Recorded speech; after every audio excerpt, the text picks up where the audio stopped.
Follow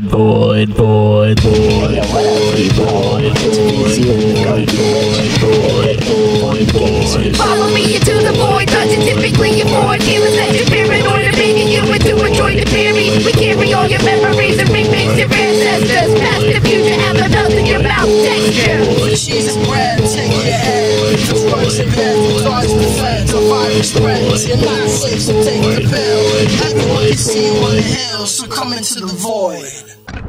Yo, so it's time for the show. Who do we have as our number one caller? Who's caller number one? Bet. Let me in, Adam. I got a bone to pick because I don't want got a bone to pick. Motherfuckers. I don't know if you're doing a bit. Like, I don't know if this is a joke. What is where a you're bit? like, a bit is like a joke, or like you're like acting out like a joke, like a sequence, like a kayfabe, like a Sure. like a performance art. So when you're like, I'm making mainstream pop shit, is that like a self-aware, like, this is like, I know this is weird, but it's like more mainstream? Right, or what do you consider to be the most non-mainstream elements of my music? Your shit sounds like if like 100 Gex just like didn't know how to vocal layer, and they Don't just you like think went of 100 Gex as pop music though? Not really. They're kind of. So I'll admit, I mean, hyperpop is like the name of their genre. So like, you're kind of onto something with that. But you think the average person is going to hear 100 Gex and be like, "Yeah, this is awesome." It depends on the person, I guess, because like it is kind of gay. Like I mean, it's hyper gay. There's a couple songs on the album that I don't like because they give me brony PTSD. Because they sound like, you know, like some 3 a.m. dance remix, like BronyCon rave. They're stuff. channeling like, the Nightcore aesthetic, is what they're doing. But what impresses me the most about 100 Gex is that they have "Stupid Horse," "I Just Fell Out of the Porsche," "Lots of Money in My Bank Account," "Oh No," and "Big Bucks Coming with the Big Trucks, Feel So Clean Like a Money Machine." Hey, you little piss baby, do you think you're so cool, huh? You think you're so that intro sucks? You got a lot of big that game for someone with such a small truck. Come on, no, that intro's great. The song is good. The hook whips, but the fucking intro is bad. She says your arms look like cigarettes. I bet I could smoke you. Yeah, that's I could roast you, and then you'd call me up, and I would fucking ghost you. The problem is the that lyric of like the year to me. Like, as a ghoster myself, I also wrote a song about ghosting. So when you're making this stuff, who is the demographic in mind? Yeah, I want to know the answer to that question too. Who do you picture listening? Who are you trying to reach out to with this? I have never been able to envision the audience for my music other than the people who have come up to me and told me they like it. That's the thing, is that's the audience that you're making music for. They're not mainstream listeners. No. I don't know what the difference is though between what I make and what mainstream listeners will listen to, other than that they haven't heard it. I think because I listen to the radio a lot. Like, I mostly, weirdly enough, I almost exclusively listen to the radio these days because, and there's 6 channels that have music I'll listen to. There's like 3 alternative rock channels, a couple of old school rock channels, and 2021 we got alt rock going. One of the alt rock stations plays like Billie Eilish. As the most pop thing that it would play, but still considered within the realm of what they would consider rock music, I guess. They'll play Old Town Road as well.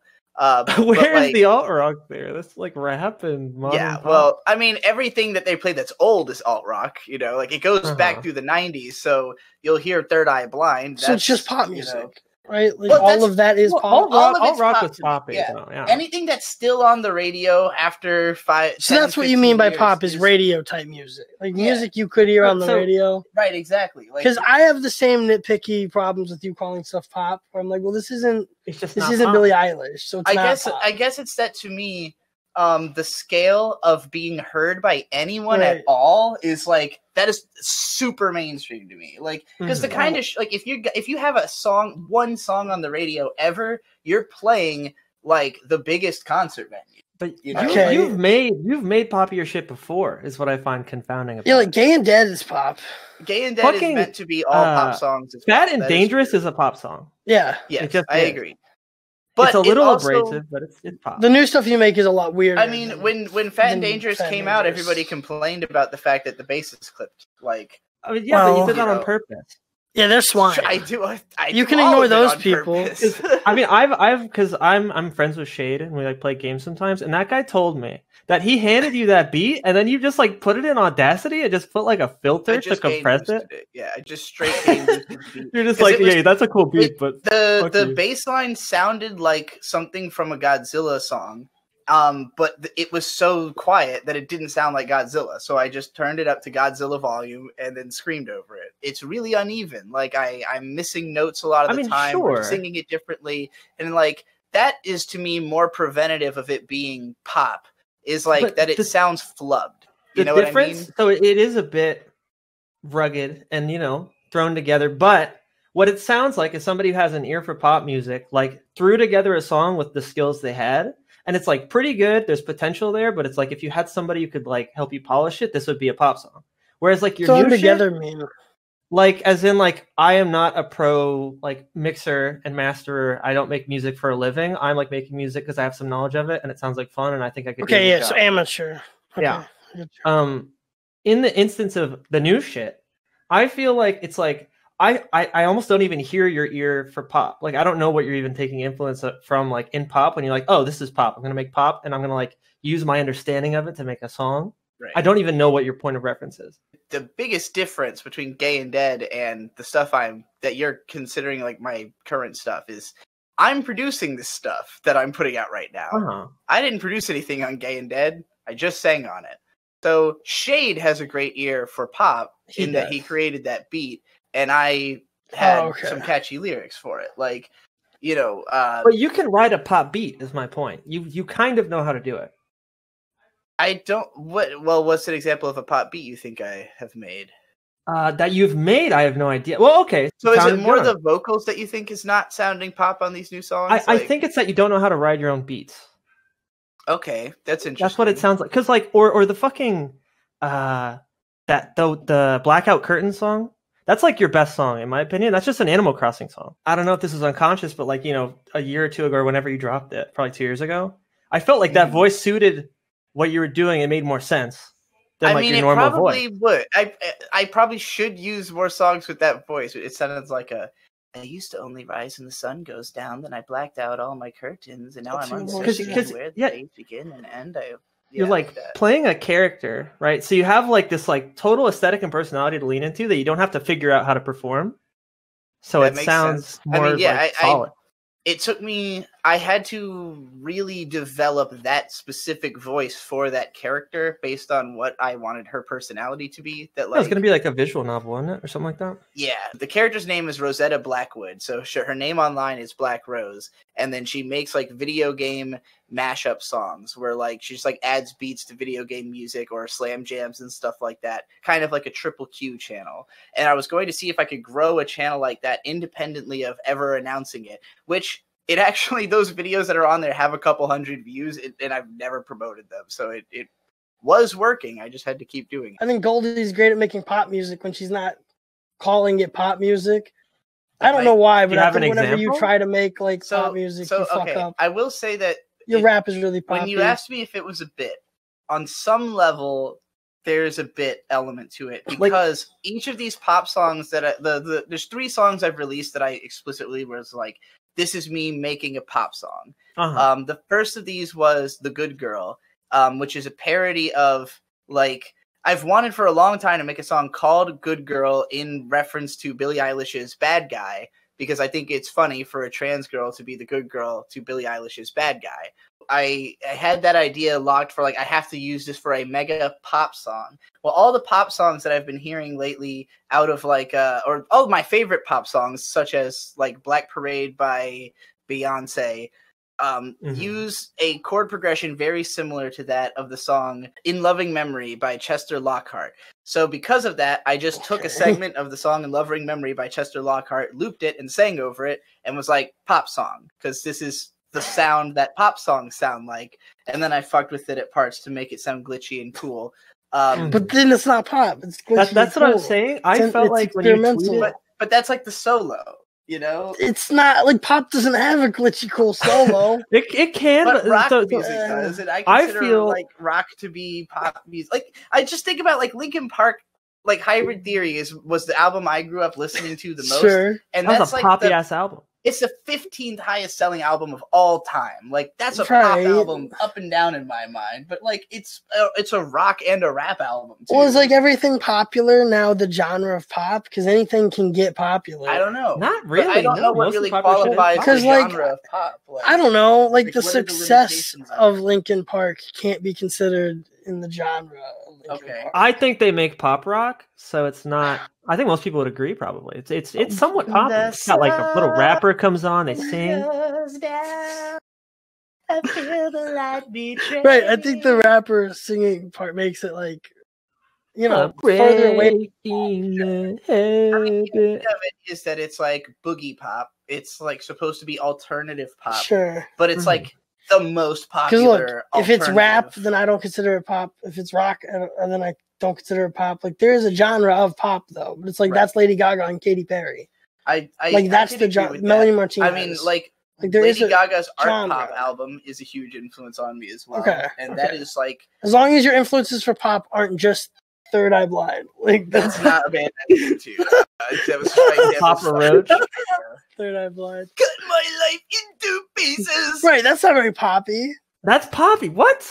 Papa Roach? I mean, Papa Roach. That is probably the least poppy Papa Roach song, in fairness, because every it's popular. It doesn't make it pop music. Mike Posner makes pop music. He was a pop star. Justin Bieber's a pop star. They make pop music. You know what I mean? Like Drake's not a pop star. He's a rapper. Yes, he is. He's a pop star. No, he's not a pop star. He's just a really popular rapper. He has a song called Pop Star. Yeah, but listen to the song. He's got the block hot. Well, because like rap and country are on there too. Taylor Swift's not pop. Well, Taylor Swift is pop. She is now. I don't listen to recent Taylor Swift. But I remember her making big waves by being a country music artist who was hitting pop Billboard charts back when she was a country singer. But she was making poppy country. Well, but it was but it was country. Why do you want to make pop music? Pop music is dope and good and experimental. I mean, I just want to. I'm just trying to convince people to listen to my fucking music by trying to make them think that it's not going to. So here's what you do, right? Well, but that's a different problem. We've got to attack that vector. You're a fan of a lot of artists who have done this. Clipping has poppy elements, but they're weird. They're very weird, but they brought people in by being poppy. I don't know how to get Clipping's audience. That's the thing. Like, I just think it's not about getting their audience, not getting their sound. Not exactly, obviously, but Well, but who cares if we could make a perfect Clipping song, but nobody who listens to us likes Clipping? There's an audience for B's music right now. She just doesn't know where that is. That's the biggest problem. When I call my music pop music, the main thing I'm trying to communicate is I think that this music should be as listenable as anything else you like. Right. There's no reason that you shouldn't be able to enjoy this because it's catchy. It will get stuck in your head. The worst element of my music in my mind is just that I can't sing that well. And particularly for the kind of sound that I tend to make. If I was singing over screamo songs, I would be a very popular singer because I can sing screamo extremely well. I can't do pop songs that well. So in my mind, some of these songs I'm really trying to pitch to ghostwriters more than sure. I'm out here trying to tell people then that's what you gotta be saying, hey, listen to this song and pretend I was a different singer. Right. Hey, listen to this song and tell me if you can sing it better. That's what the marketing then needs to be for the music. I should find some singers who who would match these songs. I'm working on getting a singer for my music so that I can start writing words for her. Even the good singers I know incorporate other good singers onto their albums. So yeah, I think that it does a disservice to you to call it pop because then you're comparing it to Lady Gaga or something. I guess it does. Subconsciously, it's oh, it's gonna be a Maroon 5 song, and then it's not. Right. And you're okay, well, that's not what I expect. I see how that. Yeah, I have such a fucking weird when it comes to that type of marketing. Right. I do have a very ass backwards way of going about things where like he said, is this a bit? Right. It's I don't know. I actually couldn't tell. But I don't. It can be a bit because that's what Tyler the Creator's right? He's I can't fucking sing. Tyler makes pop though. Tyler can make pop. Well, Tyler's not make Tyler is much more capable of making pop, but that's because he loves chord progressions. He does. I don't think everything that is poppy is pop, though. I think they're like. I think come on, but he's made pop songs though. Do you think he's made pop songs? There's a line where it's like I could use Afrobeats to make a country song, and what do I call it? Like that's stupid. I'm gonna go ahead and say that if a song has like major swearing in it, it's probably not a pop song. Bet. If you have any last words, anything you want to promote? Keep grinding. I respect y'all. I'm excited to see where y'all are going with this content shit. Thanks, bro. I will. Your advice was helpful, so I'll listen to that.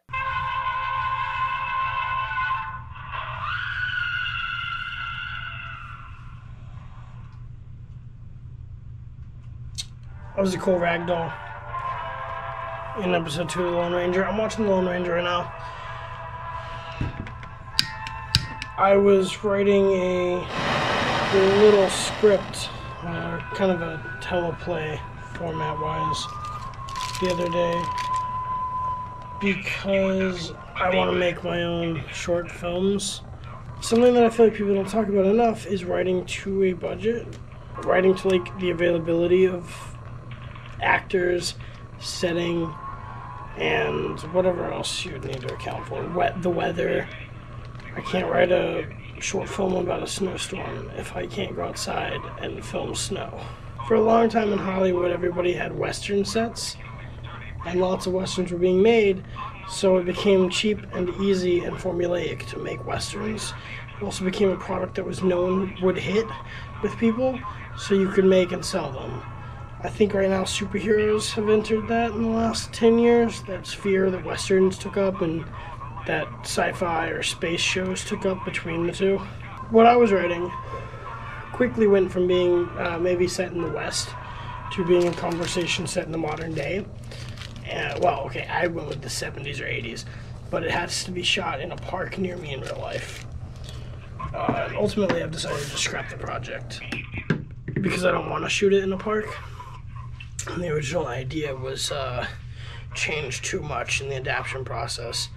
But for me to shoot it, I had to realize that I could only have 3 people in it because I only have 3 people I know who are good enough actors and who live here to be in something.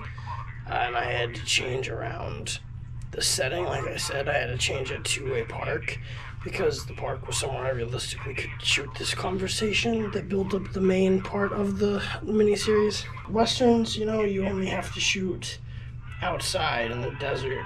But that's deceptive. You have to shoot outside in the desert with good lighting, or you have to bring lighting.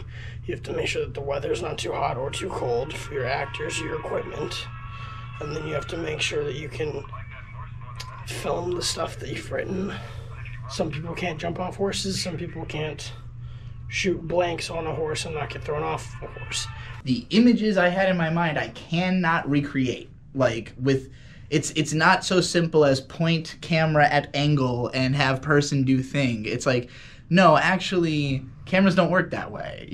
They perceive light and images in extremely specific ways. And, the depth of field is not going to be what you think. If you just put the camera up in the corner and then have an actor come in and then you realize, oh, actually, there's not enough space in this corner for this actor's presence.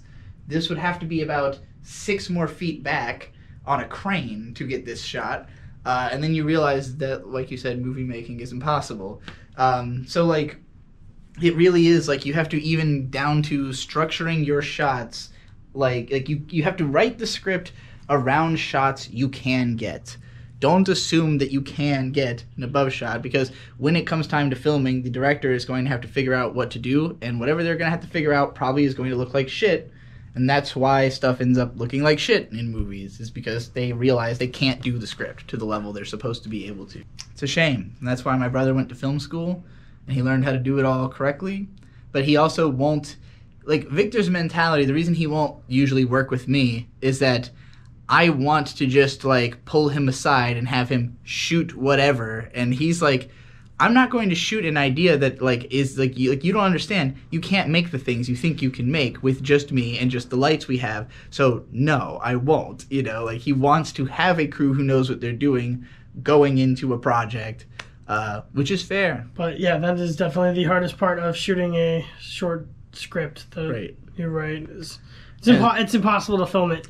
The funniest one with like all of our really old like home movies is we would shoot them in the house, but our house is always just so full of stuff. There's no reason these stories need to take place in an anime house, you know? Like, it kind of is really distracting to viewers who aren't used to seeing it, because if you live in that house, you're just like, whatever, it's my house. If you're a viewer who, from the outside, is like, why the fuck is this house so dirty and full of Gundams, you know? Like, what is going on? You know. The short script I was working on the other day started in a house, and I realized, for the exact same reason you just said, I can't really film in here.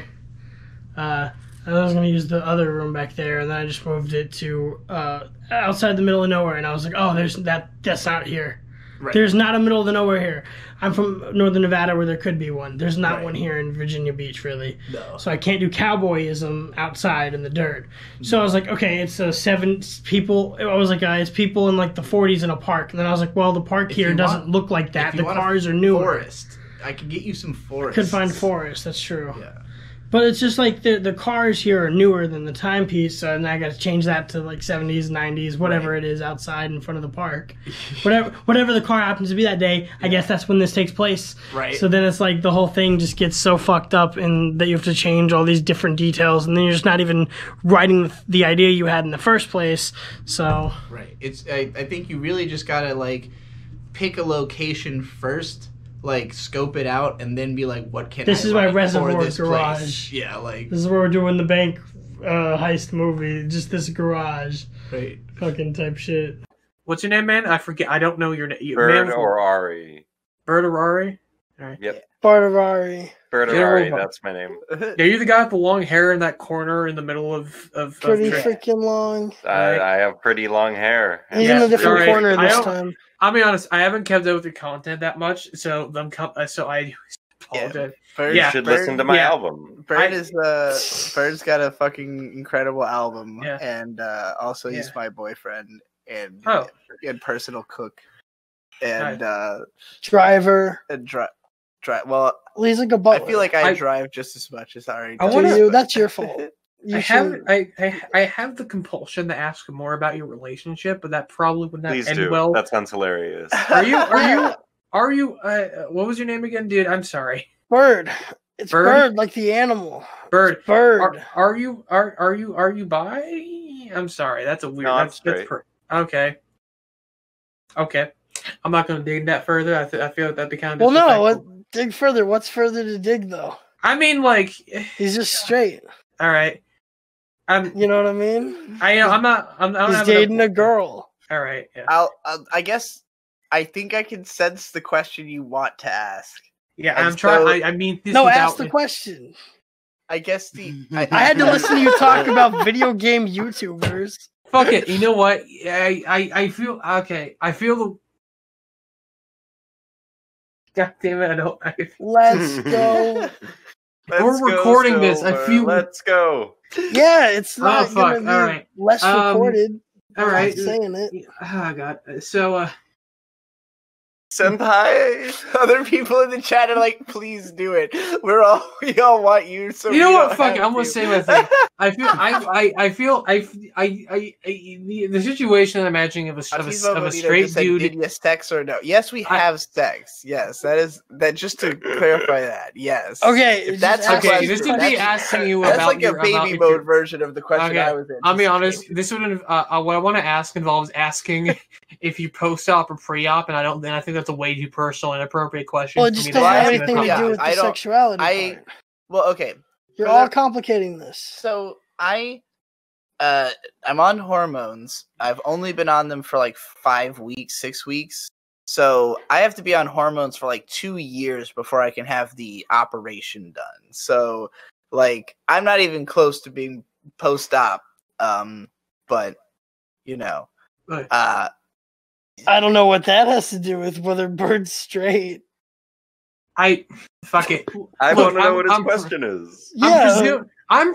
I'm presuming you still got your bits. This is like a new thing. Okay, but what's not straight? I feel like it'd be weird as me as a straight dude to get past dating a trans woman who has not gone through genital reconstruction surgery. I'm gonna fucking say it. I think it's kind of gay for you to not. Yeah, if I'm being honest. Well, it's pretty straight to have sex with women, no matter what kind of penis. You know what? I just realized something. Aversion. I've been conditioned. I've been taught the aversion to male features to male genitalia. Okay, empathy is natural. Being averting seeing a dick is a trained thing. Apathy is a natural feeling. That it's like I will say for the record. I'm sorry. No, I'm having a blast now. I just always wear underwear.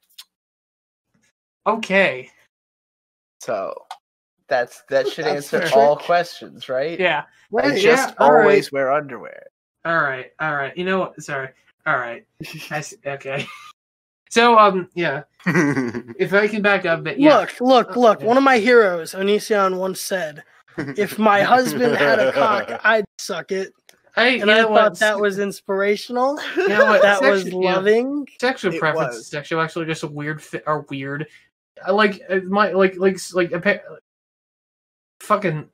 Goddamn, I'm browsing Reddit as I do this. I saw a fucking Vice headline that says all masculinity is toxic on our cringetopia. What has happened to fucking Vice? Alright, so I was gonna say sexuality is a weird thing. People what you find not attractive or not arousing versus not disgusting, not repulsive. What's a synonym that's less severe than disgusting or repulsive? Unattractive. No, unattractive. Yeah, it repels you, but it's not repulsive too strong enough. Unattractive is is more so taught. I think you might be looking for a turn off. Thank you. So stuff that's a turn off is learned more so. I feel like I see what you're saying. Me not being my apathy to seeing a naked dude and not being aroused by him, that's a natural thing. But me you haven't seen me naked. Yes, but trying to avert my eyes from a dude is a taught thing. That's a social thing that's instilled in me as a man. I don't know. I was born not looking at dicks. Okay, but long story short, I don't short, like penis. Yeah. I mean, I don't like it either, but I'm not I don't think I'm fully disgusted by it. It just doesn't arouse me. Look, man, it just okay. You know what? I think I'm digging myself a hole here. I should have realized that before I asked this entire question. You're fine. I think we've arrived at a hilarious place. Well, we've had you on the line for 40 minutes. So, do you have any parting thoughts before we let you go? What I've learned from Rooster Teeth is that people move in and out of your life. Not all relationships last forever. Sometimes you move on naturally, and sometimes people's issues bubble up, and you have falling outs. It's part of life, but you look for the people who still love you and who still want to be with you, and you find new people. And I guess that's the optimistic take I'm taking away from following Rooster Teeth for about 5 years and seeing the shit that's happened. Cool. Sounds like a mature we also watch Red vs. Blue. It's good. It's characters and AI. It's real fucking dope. Y'all have a great night. It's perfectly straight if your girlfriend has man parts. We're in a postmodernist society. Gender's a social construct. I'm agender. I'm post-sexual. I don't have sex anymore. Welcome to my kitchen. In this bag, I have a skirt steak that I've cut up into small pieces that you would find in a typical Carne Asada fry. Also in this bag, I have soy sauce, sunflower avocado oil, about a whole head of garlic, pepper, salt, and chipotle. I'm about to deep fry some fries, and I'm getting these seasoned, marinated, before I pan fry them, is the word I'm looking for. Thanks for joining us in What You Cookin'. I don't know. I think we need to... There can be a distinction between the Void Gazer segment, What You're Cooking, and the show, What You're Cooking, which we want you to have at some point. Because you're the Josh Denny of our group. You're like, you know, we got to get you on the Food Big Network. oil sounds. They're scary.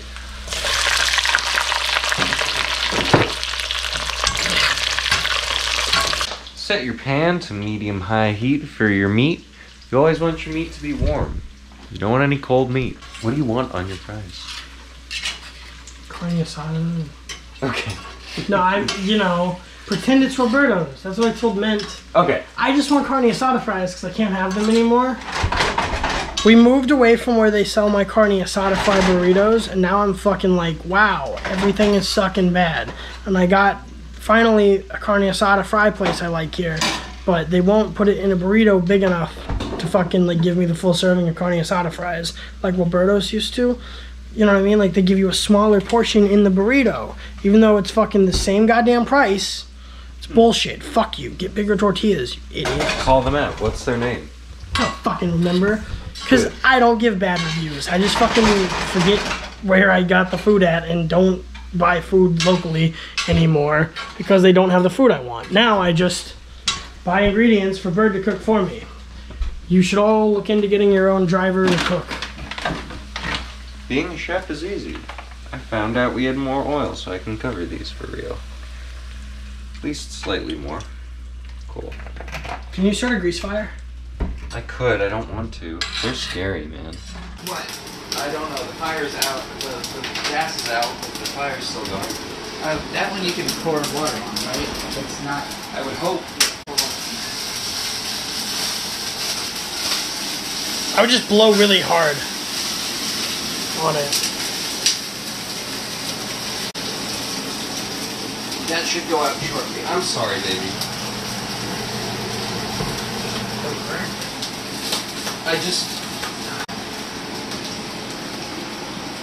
I helped by Snapchatting. I'm trying to get smoke inhalation poison.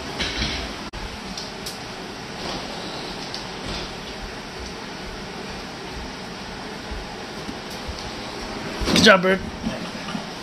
What are you cooking? What you cooking? What you cooking, Bird? I was making mashed potatoes, but I lit the wrong burner.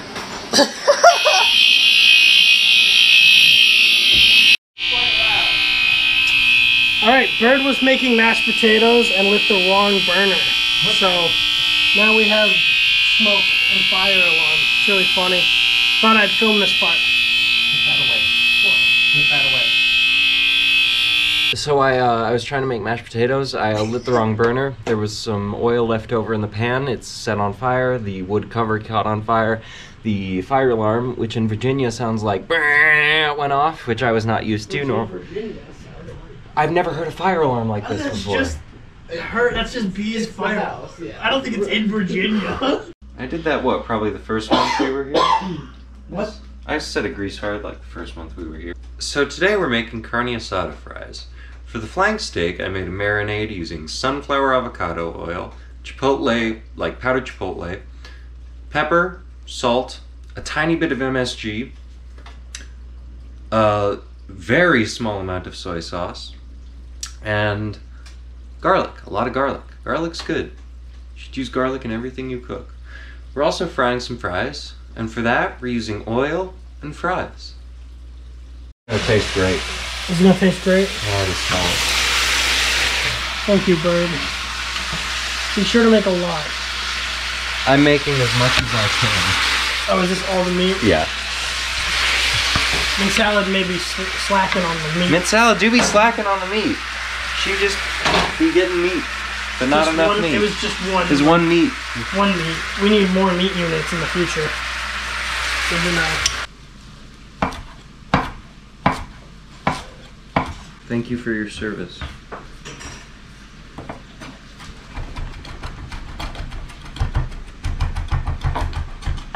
Defend yourself. I don't need to. I already know what I did wrong. What? I let them burn. They're clearly burnt. You let them. No, I mean, I'm probably just used to fucking not cooked food. I get it. Like, Roberta sometimes does undercook it. I get it. Like, I get. That's the problem with me eating too, right? Like, I don't want good food. I want the food I like. And I know that that's not necessarily the same thing. Like,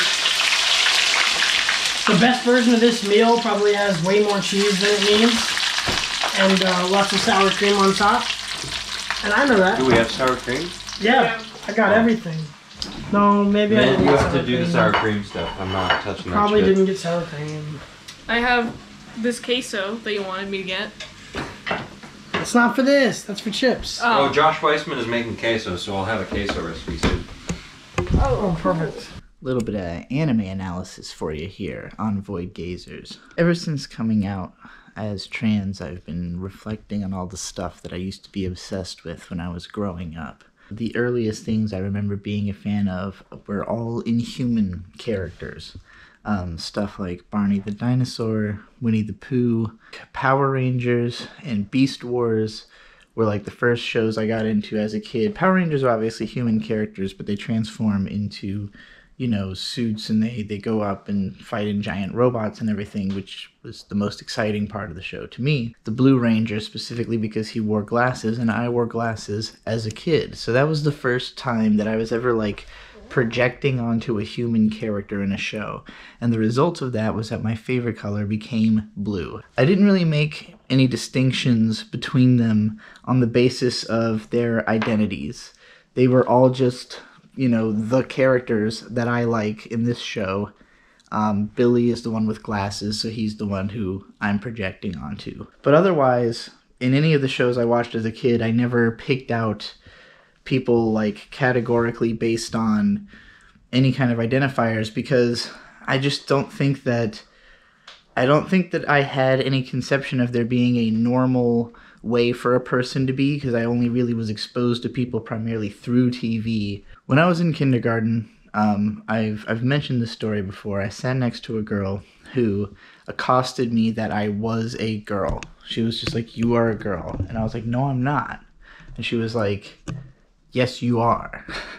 And I was so confused about it. And that really put me on the back foot for pretty much the rest of my life socially, because of the fact that I had never up to that point thought about, like, what was the difference between a boy and a girl. The reason I was being told I was a girl is that I had long hair, and 13 or younger, I do look like a little girl. I can't deny this looking at the pictures as an adult, but as a kid, I would have been offended if somebody told me that, only because of the fact that I thought it was categorically incorrect. I just didn't think there was any way that it would make sense for me to be a girl. And my mom had raised me to just be the way I am, whatever I happen to like to be like. So that was how I had been up until that point. I had never tried to change my behavior to, you know, change the way that people looked at me. I'd never had to, and I would not learn to for a very long time. So I did not change my behavior. I did not try to get into stuff for boys. Rather, my parents tried to get me into stuff for boys and mostly failed.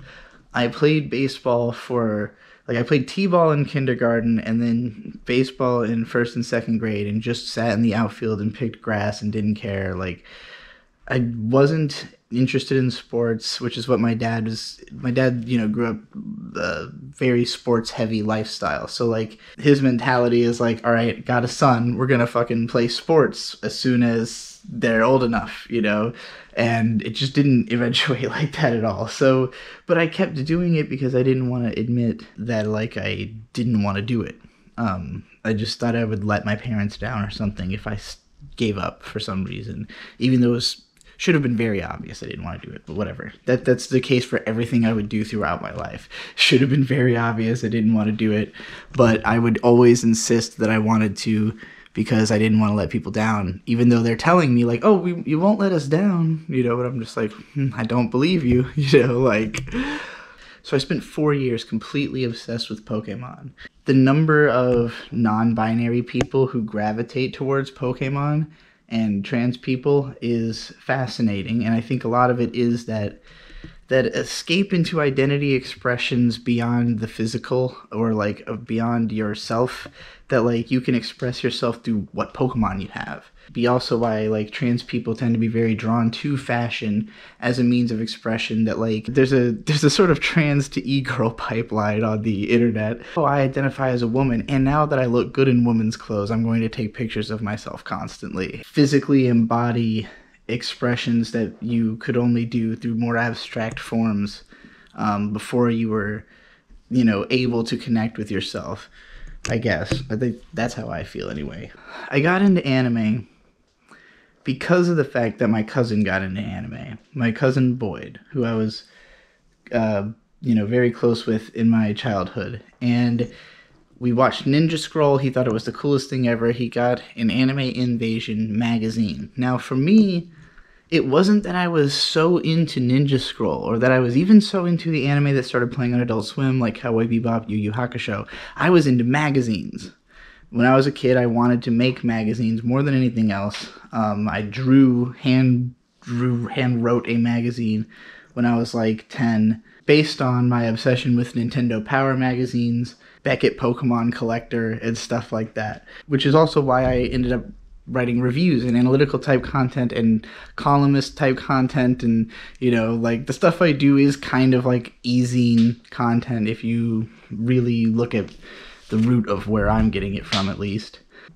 Man, like it's weird to decompress that and realize I've never explained that before and be like, wow, I've never put it forward that my content is based on the fact that I was obsessed with magazines as a kid. But aside from, you know, writing analytical content. But anyway, what actually got me into anime to the extent that I became an obsessive anime fan was probably Inuyasha, Naruto, and Rurouni Kenshin, and King of Bandits Jing.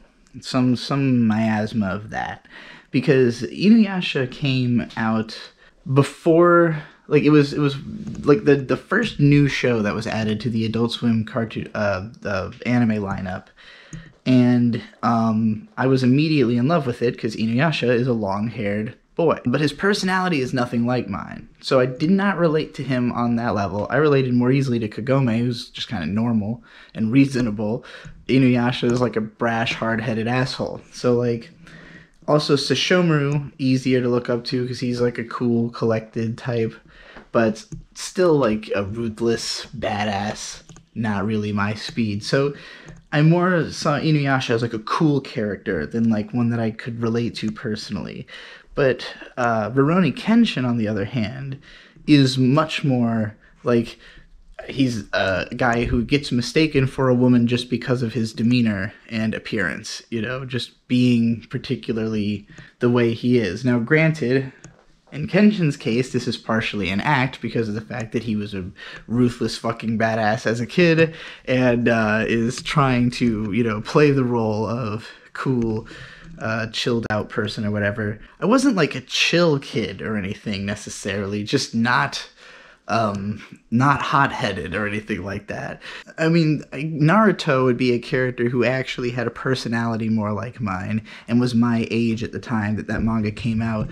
But really it was Haku in Naruto, the kid who, the boy who looks like a girl, of course, who everybody mistakes for a girl, who fucking gets his heart torn out protecting Zabuza. That was my favorite character. When I look at my, introduction to anime through, like, what was I connecting to? It's like, oh, I'm seeing these characters who are, it's okay for them to be boys who look like girls in these shows. They can still be badasses. I just tunneled into anime in such a massive way because, like, it's a thing to get into, a fun thing to explore, and probably my first couple of years as an anime fan were just like anyone else's. Like, the average span of an anime fan's life is about 2 years. People get into it for 2 years, they figure out what it is that they're getting out of it, and then they leave when they realize that they're, like, anime is always changing. It's a medium that is that evolves to suit like the tastes of the times. And so if you get into it at a time where your taste really aligns with it, and then like you get whatever you need out of it, and then it changes, and then there's not anything there for you anymore, then, you know, there's no reason to stick with it. When I had gotten into anime through Adult Swim, most of the shows I followed eventually ended, and the new shows that replaced them I wasn't as able to keep up with. I wasn't into Ghost in the Shell Standalone Complex when that first started because it was like too above my head. You know, I kind of liked Fullmetal Alchemist, another long-haired boy kind of show. But I think by the time I was that age, I was more having like complicated feelings about girl characters in shows where I'm simultaneously sexually attracted to them, but also like, I wish I was Ranma so I could just transform between both, you know? And that was like what I started saying around when I was 13 or 14, when people would ask me, what anime power would you want, you know? And I said this famously in a Crunchyroll video that caused people to speculate that I was a trans egg. They were right. At the time, I actually got out of anime. Like, through the cycle of shows changing, I didn't live near my cousin anymore, so I couldn't. He had an allowance that allowed him to regularly buy anime. I didn't. I got big into playing JRPGs and video games. Would have probably done what most anime fans do, get out of it and go become a gamer like anybody else. But in my teens, when I went through puberty, I started experiencing gender dysphoria, and this is when I returned to anime in a big way, because it started with reading Mega Tokyo.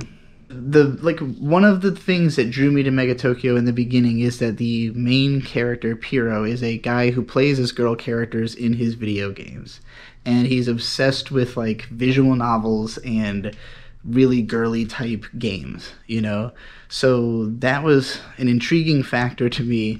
I read that whole webcomic again, got into the forums, found out about subtitled anime, that, like, people were subbing it as it comes out.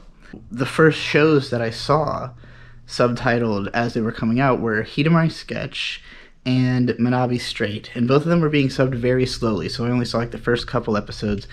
I mean, I guess this would be after Haruhi. I did watch that like in a marathon and was absolutely in love with it, but like watching Evangelion and Haruhi, both were in the interim between me being an anime fan and being an anime fan again. Like the 2 years where I was just into music and games. I just happened to see each of those shows, and each one had a huge impact on me, but didn't get me back into anime. It was like seeing Hidamari Sketch and Manabi Straight, which were shows about high school girls my age being in high school and hanging out with each other and like having interactions that are just delightful, you know? And it was just a type of friendship I'd never had in my life because I'd only ever hung out with boys, and I'd never learned how to talk to girls, never knew how girls communicated. So it wasn't until I saw it being replicated in front of me that I was like, oh, is this what girls are like? Is this what it's like when girls hang out? I wish I could hang out with girls, you know? But my interpretation of how this would amount to is like, well, I could have a girlfriend to watch Hidamari Sketch with. You know, like that was what I considered the highest thing I would be able to reach, because I didn't have any concept of being able to be a woman, like, or that I just, that in any way I could just have been one, or to have said that I had always been one. You know, it like, psychologically, the barriers I had put up within myself in order for people to not call me a girl. You know, like, especially once I finally got into, you know, once I was in high school, then, like, I no longer look like a girl. I look like a grizzly dude. I was extremely avoidant because I didn't want people looking at me. I was super dissociated almost all of the time. And when I did actually hang out with people, I still had the same personality I had when I was younger, but it's just, like, something unexpected coming from me, you know? And, like, I projected a lot of insecurity as well. So, like, I just don't think that it was something that people, I don't think people would have looked at me and thought, oh, you act like a girl, because I wasn't. I was acting like nobody, you know? I was acting like somebody who doesn't want to be a participant in society at all. My obsession with watching shows about girls extended specifically to the fact that they would be written by women. That, like, Hidamari sketch is written by Ume Aoki. She is just a lesbian. Like, the reason she's writing a story about a bunch of cute girls hanging out with Yuri undertones is that that's her life, you know? Like, so, I mean, obviously it's not literally her life, but, like, it's a fabrication of, like, what it would be like to be, you know, Ume Aoki in her own fantastical setting of getting to hang out with cute girls and all throughout high school. We're both thinking on the same exact, we have the same reasons to have wanted this story to exist, you know? The only difference is that I was assigned male at birth. That's not a phrase that existed until, well, at least not one that I had heard until I was in my 20s. Like, it wasn't in the popular consciousness. And even when it was finally there, I had lived as a man for so long that I'd just gotten used to it, and I thought, well, like, I've been able to survive. You know, like, I tried to kill myself before. I've, you know, been through therapy. I've been through antidepressants, and the rock bottom that I hit was a level of, well, I really want to do something creative that is meaningful with my life, you know, so, like, I don't want to die because I want to do that.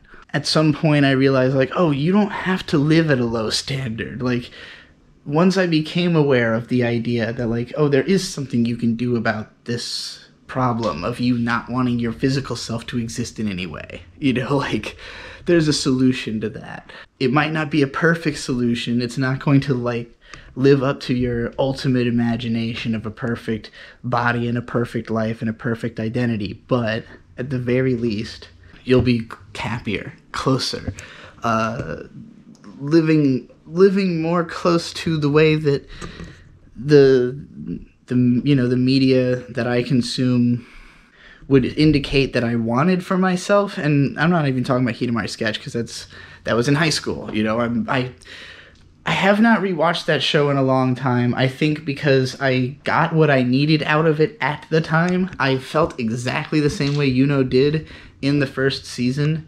And, like, I can't replicate the level of personal connection I felt with that show ever again. That's why I haven't written about it other than to say, like, oh, you know, slice of life shows are kind of like podcasts. It's like hanging out with friends, you know? Like, that's the appeal. The kinds of stories I'd be interested in now have less to do with even, like, trying to find an aspect of myself in them. What I'd rather do is put aspects of myself into work for other people to connect with, and, you know, I think reveal, like, I think the anime and novels that I create reveal something deeper than what I can do by talking about other people's stuff. I can't really show you what looking at all of it combined has done to me. You know what I mean?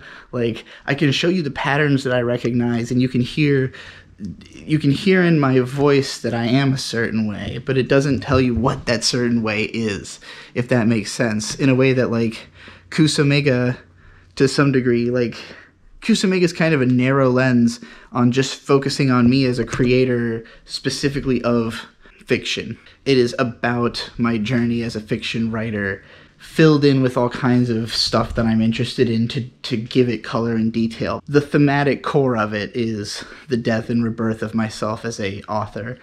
What kind of conflicts have I uniquely encountered that I could represent fictionally that might, you know, resonate with someone or inform them about something that they didn't even know about? You know, like, that's the kind of stuff that creativity really exists for, to me, is for us to, like, send codes to each other about the shit we've learned about the world. I think I got really lost in anime for a long time because of the fact that I hadn't taken the step to transition out of the thing that was holding me into it. Like, I started with moe shows, and for a long time, I didn't watch stuff that was actually for girls. I only watched stuff that was, like, you know, idealized and cutesy because that was like staying in my lane in my mind. Like I felt that even if I wanted to be a woman or wanted to relate to women, I didn't deserve to or wasn't allowed to because I was not born that way. And what would make it so that I could say that I am this other thing, as though it is like some kind of title to be bestowed upon you, some great lifting up to be a woman. Like I unironically, the don't put the pussy on a pedestal speech from 4-Year-Old Virgin, I think helped me tremendously. If I'm not obsessed with women because of the fact that I want to have sex with them so badly that I'm, putting the pussy on a pedestal, so to speak, what is the reason? And that, allowed me to sort of look deeper into myself and, like, as time went on, continue to have this sort of fixation on more and more getting into stuff that is for girls, being like, oh, okay. I never tried I remember the first time I tried watching Princess Tutu, I was like literally afraid because I was like, oh, it's pink and girly, like, but I was like enjoying it and I'm like, no. And then I came back and watched it a little bit later, like, I was like, no, this is literally great. Like, it doesn't matter that, like, who this is necessarily aimed at or whatever, like, it's just well written. And that was kind of what broke me into being the kind of analyst that I am. And, like, people would consider this being objective, but I really don't see it that way, because, like, I don't think just because Tutu is good means everybody would enjoy it, or that they should, I think that it's not that it like should only appeal to girls or anything like that. It's about ballet. It's about theater. It's about the music. It's about the crazy fucking Chiaki Kanaka stuff that starts coming up later in the series. Like, if those things interest you, it's a good show. It's not that everybody has to acknowledge it as one because of those things. But, like, I appreciated it on the level of Ahiru is a likable, relatable character who I want to watch, coach these other characters through life because it's interesting, like, very just raw enjoyment level. And that's what got me to start looking at magical girl shows, which I ended up being a fan of, like, particularly through Heartcatch Precure. It was just the more that I realized that these anime that were about, like, that a lot of people would consider to be like lolicon stuff, like a fucking, what's it called, Kodomo no Jikan or Chubra, were stuff written by girls, were stuff that was like sexually promiscuous because of the fact that girls just grow up in a sexual world that, leaves you with a lot to deal with and a lot of hang-ups to overcome about it. A lot of my interest in lolly when I discovered it was through the fact that mostly girls were drawing lolly, and that fascinated me because it said to me that the purpose of it is to work through something, and to me it was to work through the fact that I had not gotten to experience life as a little girl. I just never gotten to be that. So I can look at this and project onto it, and it's not as though I was ever exclusively into lolly anyways. Like, I've always just been into cute anime girls of any type, but to me it's sort of like projecting different parts of my life into the characters, like getting to, make up for something that I, feel like I missed out on in the back of my mind because I didn't get to have enough experiences growing up. And I feel pretty caught up at this point. Like, I don't really look at pornography anymore because I'm not really, like, trying to escape into anything. I'm satisfied with how things actually are. I'm satisfied with my actual body and my actual sex life, and I don't need to, like, project something, which is new because I've never been performing as a woman, until recently. So, like, ultimately what I'm trying to say is that I'm at a point in my life where I'm not relying on anime. I like anime. I like anime because of the fact that I have a long history with it.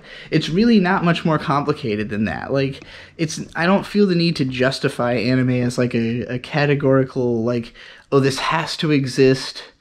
Like, it's so deep and meaningful that there's a reason to be into it above other stuff. Like, by all means, I would say you shouldn't get into anime, like watching or producing it, unless you are extremely passionate about it specifically. And I say anime in the broadest terms, meaning animation, because it's hard to do because of the fact that it's hard to live and do. Like, it's hard to do at a rate or level that you can make enough money to live a even halfway decent life. So, you know, that is the main reason that it's difficult to get into actually making animation. And unless you're doing it independently and you have a really fucking appealing art style, aka you do porn. And as a fan, it's like you are going to be associated automatically with you know, a group of people that is largely comprised of other lost souls not sure why they are still here. If people are couching some aspect of their identity in anime or anything, it's because they haven't quite come to terms with themselves, you know? Like, I don't identify myself at this point by the fact that I like anime. If you ask me for a list of things that I commonly do, watch anime will be on that list, mostly because of the fact that I do the content show. Like, I watch a lot of anime for that show. There are other shows that I watch just for fun or just to have something to talk about or do, but like, you know, my need to watch it was out of the need to find things that I could project onto so that I could get a firmer sense of my identity. And now that I have a firm sense of my identity, I can just watch stuff to enjoy it and because it's fun and there's no rush, there's no need to be the you know, see everything, go so in depth. It's just funny to think that it took me so long. It took me so fucking long to figure out why I liked anime. Because I made videos talking about how, like, I don't know why I like anime. There was one vlog that I had that was like 30 minutes long of me going around my room, picking up each of my favorite anime and like explaining why I like that anime, but never being able to make a connection between all of it and figure out what was at the heart of it. There is sort of a heart of it. I consider it to be matriarchy, essentially. The blog post that probably had the most influence on me is one that Ghost Lightning wrote about Summer Wars, where he talked about how what made that movie so great is the scene where the grandma, like, finds out that there's this problem on the internet. She doesn't really understand it, but she takes it very seriously, and so she phones up all these people in her Rolodex, and that night she ends up dying. The next day, as the situation begins unraveling and the world is ending, all these people start showing up with all these means to deal with the situation because of the fact that she had called them all. So it was ultimately the fact that this woman is so well connected because she's been the head of this family for so long and knows so many people and knows how to be like a good leader that she, you know, even in death was able to basically save this situation. And he related this to his own wife's mother who, you know, had worked with the government and so had a lot of connections similarly. And this post made me think like, oh, that's the coolest thing ever. Like, that's the coolest thing you could possibly have in life is the kind of connections where you make a few phone calls and save the world even if you die, you know? That's where I want to be at when I'm old. So, like, when I look at my favorite shows, it's stuff like Shirobako, which is about the community management of the studio, the living organism of a studio, mostly seen through the eyes of these 20-something girls who are getting into it. Ultimately, the one who I want to be is their representation of Studio Madhouse head slash, I don't remember the name of his current studio, Masao Maruyama. The way he's presented in the show as studio head is like where I'm trying to head in life, you know? Log Horizon is another show about like this type of community management. You know, Shiroe is a relatable character to me, but really it's the duality of him and I think Kanami is her name, the girl that inspired him to go on his journey, because she's the personality that I have on the inside, and Shiroe is the analytical fabrication that I created to protect myself. So like, it's really fun for me to watch that interplay of those characters, how they both kind of have their own conception of one another that they call to in times of need. I'm not going to get into every single anime I love. Motoko Kusanagi's post-humanism, her, you know, continual... Really, I think the most appealing thing to me about Motoko is that she always looks the same, that she chooses to keep having the same body that is what she sees as a graduation of her former self. And even when she gets over that, like, she just kind of makes other similar versions, you know? Like, she starts making other bodies that are like, whatever. Like, just the fact that she basically becomes the ultimate fucking internet space wizard, but still maintains the, you know, that spark of original personality that she had. Most admirable anime character, if you ask me. This is probably the only anime analysis I ever really needed to do. But it took me 15 years of anime writing to do it. So, glad to be done. Cats would be a lot cooler if they could fly, don't you think? They can already land safely from some pretty high up distances, but what if they could fly too? It'd also be pretty terrifying. Like imagine a tiger with wings or something. I don't know. Génesis, it'd be cool, but also very scary. 1972, versículo primero del Futuro Testamento.